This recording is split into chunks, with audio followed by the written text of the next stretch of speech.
রাজধানীর আদ্দিন হাসপাতালে ৬ নবজাতকের মৃত্যুর ঘটনায় গঠিত তদন্ত কমিটি আজ প্রতিবেদন জমা দেয়নি জানিয়ে স্বাস্থ্যমন্ত্রী সরদার সাখাওয়াত হোসেন বকুল বলেছেন, আগামী ৩ জুন দেয়া হবে পূর্ণাঙ্গ প্রতিবেদন।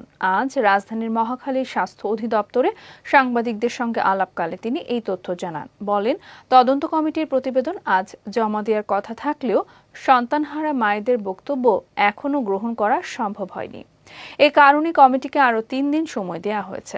স্বাস্থ্যমন্ত্রী আরও বলেন, তদন্তকারী দল হাসপাতালের সার্বিক ব্যবস্থাপনা, চিকিৎসা সেবা, ওয়ার্ডের পরিবেশ এবং সংশ্লিষ্টদের দায়িত্ব পালনের বিষয়গুলো খতিয়ে দেখছে। তদন্ত শেষ হলে ঘটনার প্রকৃত চিত্র সামনে আসবে। এ সময় মন্ত্রী জানান, প্রতিবেদনের ভিত্তিতে প্রয়োজনীয় ব্যবস্থা নেওয়া হবে। কোনো ধরনের গাফিলতি বা দায়িত্ব অবহেলা প্রমাণিত হলে কাউকে ছাড় দেওয়া হবে না।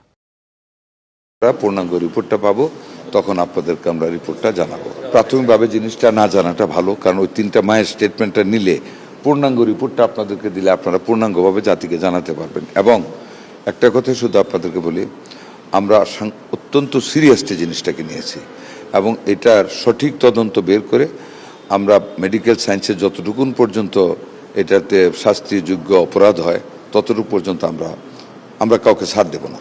একটা মায়ের রিকোয়েস্টে 2টা থেকে 4টা পর্যন্ত এসিটা বন্ধ ছিল, ঘরে কোনো ভেন্টিলেশন সিস্টেম ছিল না। কথাগুলি এসে সবই আমি রিপোর্টে দেখেছি, পয়েন্ট যেগুলি অবজার্ভ করা হয়েছে দেখেছি।